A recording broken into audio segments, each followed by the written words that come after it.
The newly renovated Pinehurst No.8 is considered one of the premier golf courses at the resort. Designed by Tom Fazio, it sits right behind number 2 and 4 as one of the must-plays. Opened in 1996 to celebrate 100 years of golf at Pinehurst, number 8 restored bunkers, added new sand, removed some trees, and, to my disapproval, made the greens faster and firmer. Much like number 2, what it comes down to is getting the speeds right on the greens. Unlike number 2, number 8 has a little more punishment when it comes to errant shots with water hazards and OB. Elevation changes are a little more severe than number 2, but not a major hindrance, so let's see if I was able to learn from my mistakes. The course had just reopened 3 weeks before I arrived. I was told that this would play a little bit more difficult. That is not the opening tee shot I would have liked. Thankfully, this is a short hole. I'm a little over 200 yards out. That is a 4-iron. I struck it well, a little left though. Like most of my misses, I hit that left, but I came up short of the greenside bunker. A very delicate chip. Like I had mentioned, these greens are very fast. Come on, baby, go in. Hey, you hit it right where I told you. That's You great. did? I gotta watch that. It is always good when the player and the caddy get on the same page. That's a nice little tap in for par. So after a very terrible tee shot, we come out with a par. Moves the second hole is a par 5. The miss is left here, which is exactly what I did. I got beyond the bunker. The bunker is not the issue. It is this elevated, sloped, rough. Ball is sitting above my feet. Oh, it went right. Caught it pretty good. Yeah. Get over? I heard it, I saw it bounce. Yeah, I think you hit the path. You might be I was very fortunate here. It hit the cart path and rolled all the way to this point, so I only have about 60 yards in. Good. Now go. That would be a great result. Would leave me about 10 feet for birdie. Hey, and we make our first birdie on the trip. Third hole is an uphill par 4. You want to favor the right side as the left is covered with fairway bunkers. So that is what I did. Wait till later in the video, my friend. Wait till later. So there's a pitching wedge in my hand. You do not want to come up short here. Kind of like number 2, if you hit the front edge, it'll just roll off into a collection area. So I have this very delicate, or what I thought was delicate, maybe not as delicate as it looked. Still have a very slippery putt here for par, and that rolls left.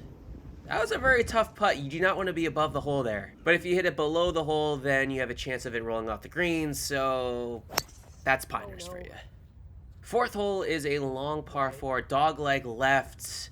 That is not the shot shape that I wanted for this hole, but I would miss the fairway bunker. I have about 220 yards in. Didn't think you could shank with a hybrid, but that is the result. So I have a little bit of an opening here. That was a 7-iron, just punching it out to the middle of the green. So this is to save par here. Got about a 15-footer. Pulled that a little to the left. That was like... That would be a tap in for par. Fifth hole is the first par 3 of the course. There is a bunker that is guarding the front of the green, so I took extra club here with a 9-iron. Hit that very smooth. Just a little long of the green, but I would have about 10 feet for birdie. A little left to right action here. This is looking pretty good. And I just missed on the low edge. Would be a nice little tap in for par. Move to the 6th hole. Par 5, hitting a nice little baby fade down the right center of the fairway. where you want to be, right there. There is a fairway bunker that covers the left side of the fairway, so I do not know why I am aiming directly there. That is exactly where the ball ends up, in a fairway bunker. Still have about 135 yards. That is an 8-iron. Took extra club. Always take extra club when you're in the bunker. Oh, good. slapped that one perfectly, would leave me with about another 10-foot putt for birdie. This Get in time there, it baby. One time. doesn't Oh. fall in. Man. A little annoyed by missing that birdie, but there's something that annoyed me even more during this round. At this point, a ranger had come up to us and said that we were a little over a hole behind. We were a little perplexed by this considering we weren't playing slow, and even blamed the fact that I was recording as a reason why we were behind. But as we were rolling up to our approach shots, we noticed the group in front of us were on the next tee box. So the guy had blatantly lied to us or didn't know what he meant by saying we were a hole behind. And this wouldn't be the last time that they would talk to us. They had approached us, and I'm not joking you, 5 times during our round that we were a hole behind. And I can only speak for myself, but it absolutely ruined my experience here at number 8. I felt rushed the entire time. In fact, you can actually see the people in front of us on the next hole, just in case the sleuths on YouTube didn't believe me. Anyways, that was a poor tee shot. I find myself in a greenside bunker. Hey, there I am, splashing ball out. That was a pretty good effort. It would leave me with about 5 feet for par. Did I mention the greens are fast here at number 8? Right through the break. I crammed that one in for par. 9th hole is a severe dog leg right. So if you have a banana slice, I would say hit it. That is exactly what I did there. That was the intended shot shape. There is a greenside bunker on the left side of the green. So the miss is right. But you know my misses, they always go left. Yo, wow. Fortunately, I skirted the greenside bunker, would come up pin high just a little left, and you could hear the bounce of the ball and hit the green. There is just nothing that could stop that ball from rolling. Have a very difficult putt for par, and look at the ball can just continue to roll past the pin. I didn't even hit it that hard. The greens are starting to show its teeth. Oh, I hit my line, but it just didn't move the way my caddy thought it would. We would end up double bogeying the 9th hole. 9 holes in, and it is going better than expected. I am 4 over 40 on the front. If you've watched any of my videos, it will not come as a surprise that I am finding the fairways, but where I gain strokes is around the green. Mediocre approach shots coupled with long looks for par does not help the scorecard. It is going to get even harder as we head to the back 9, so let's head down to the 10th hole to catch up on the action. After a second talk from the ranger about our quote-unquote slow play, we move to the 10th hole. That drive was absolutely nutted. The best drive of the day at 300 yards. It helps when the fairway slopes downhill. Got about 115 yards. That is a pitching wedge. I would regret using the pitching wedge. Hit it pretty solid, but because of the downhill lie, couldn't really flight it. I had a feeling. Unfortunately, the greens here, like I had said, they are just not receptive. Some chipping on. That was a great chip. I'll take the par and move on to the 11th hole. 11th hole is a par 5. Duck hooked that quite a bit to the left, would find the trees. Just trying to punch out here with a 5-iron. Have a little bit of a gap, but there's a tree right in my line of sight. And that was probably the worst swing I've ever had on camera. No yardage gained. That is a 3-wood. Another very poor result. All of a sudden, we're making a mess of the 11th hole. 100 yards in, that is a gap wedge. And that is not where you want the ball to go. Not a good swing. Club kind of got stuck. Usually my miss is left, but that was way right. That's a pretty excellent bunker shot. Thought I'd be a little bit closer than I am here. Greens are super fast. They just roll out. No matter how much spin you have on the ball, it's just going to roll forever. If I had to guess the number on the stimp meter, it was probably a 12. which is difficult enough for professionals, let alone us amateurs. 12th hole, it is very important that you find the fairway, or at least the left side rough. Everything right is completely dead. There is fairway bunkers everywhere. I barely stayed alive. That is a sand wedge just trying to find the front of the green. Hey, what club do you want? And that is exactly what I do, but take a look at this ball. 50, what? I got my tempo back there. That was. Hold on, ball. Don't tell me it's rolling off. It would roll off. And I was warned prior that because the greens were not broken in yet, they would be firmer, but I mean, come on. Like, how do you get punished for a good shot like that? What am I doing? What is this? You saw my worst shot on camera, now you've just seen my worst putt on camera. Putting for par, that had no chance of going in. Tap in for bogey. That one was frustrating. 13th hole, it's a par 3, a long par 3 at a 190. That's a 4-iron. Leaked that out to the right. But Oh, I got a nice kick. I got a wonderful kick. Would hit the front of the green. I am putting for birdie. Gave that one a bit of a ride. This is some of the worst putting. I think it's worse than number 2 right now. I don't know. I would say they're both pretty awful. What do you guys think? Let me know in the comments which one was worse, number 2 or number 4.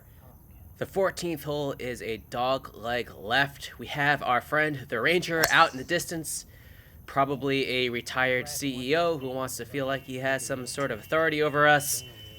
This would be the 4th time we were approached by him, and I really wanted to tell him to fuck off. But all I could muster was a quiet whatever, which he probably didn't even hear. That pitching wedge found the sand trap. I was kind of pissed at pretty much everything that was going on around me. That was a pretty decent out, but like I said, there's just no give on these greens. So now I'm putting off the green for par. Slow. That was a pretty solid effort. That's a tap in for bogey. The 15th hole, par 3, you want to miss left here because everything slopes back towards the green. Missing right could leave you in a greenside bunker. I pulled my shot just a little left, so I'm putting off the green. Another solid effort. Keep moving right. Keep moving right. There we go. There we go. Nice little tap in for par. 16th hole. There are bunkers that are covering both sides of the fairway, so try to hit the fairway if you can. That is exactly what I do. I found the left side of the fairway. Yeah. You're all right. Okay. This would leave me with a perfect look at the green. That is a gap wedge from 120. Did not make the same mistake as I did on the 10th when I hit it over the green. It's gonna work. It's gonna work. Oh, come on. Come on. Stop. Nice. There you go. It worked out real good. Really well. That was the shot of the day right there. Would leave me with just about 4 to 5 feet for birdie, but what am I doing with the putter there? Like, the club face wasn't even close to the line, my intended line. Very frustrating. 17th hole. The one thing that isn't frustrating is my driver finding the fairway again. I'm not happy. I'm in fuck it mode, so we pull out the 3-wood. Never hit a fade in my life with this 3-wood. We continue to not hit a fade. I know the concept of hitting a fade. I just don't have the muscle memory for it. So we are in the pine straw here, chipping on. At least I'm not short-sighted. I have a lot of green to work with here. Hit it. Oh. That was a solid effort, and I have another good look at birdie. I've had a lot of good looks today, but like all the rest of them, I would miss it. That's frustrating. I've played a lot of sports in my life, and there is no sport that I can think of that is more frustrating than golf. Move to the 18th hole. A beautiful way to finish this course. I found dead center of the fairway. You stand so far away. I don't know how you square up to it. You know, it's a single plane theory. There's this guy, I can't remember his name, and it helps me get into the slot. When I get too close to the ball, I come over the top and hit a hook. I stand further away from the ball, I can get into the slot. I think it's great. I can appreciate it. If any of you golfers out there struggling with your driver, watch a tutorial from Mo Norman. Maybe he will help you the way he helped me with my driver. Although it hasn't helped me with my irons yet. Oh, you think it rolled off? I'm worried it might be too long. I hit it a little too good. The pitch mark was only 10 feet past the green, but as you can see, it did roll off the green, so I'm chipping back on. The ball will slope towards the hole. It's trying. It's trying. Not a terrible leave, but will leave me with a tester of a par putt. Can we salvage par here on the 18th? Ugh. We could not. We tap in for bogey. That is 5 over on the back for a final round of 81. A great bounce back performance from yesterday's round at number 2. Although I still haven't quite figured out the greens yet, my tee shots coupled with decent approach play saved me a lot of strokes. So I'm going to share with you my thoughts of Pinehurst No. 8. Let's talk about the actual course first. It is a beautiful course. Elevation changes, numerous fairway and greenside bunkers. This course punishes you in a lot of different ways. So it's a little frustrating that these greens offered 0 reception. The vast majority of people who will play this course are amateur golfers. There has to be some sort of forgiveness, and there really isn't any to be found on this course. Now let's talk rangers. I don't know what makes an individual have so much contempt for strangers that they think that they can outright lie about slow play. It quite frankly ruined my experience here. I mean, just never in my life have I played a course where the employees tried to rush me off as quickly as possible. And I played Pebble Beach, notoriously one of the slowest playing courses on the planet. Rangers exist to help pace of play, not to be an added hindrance to an already difficult course.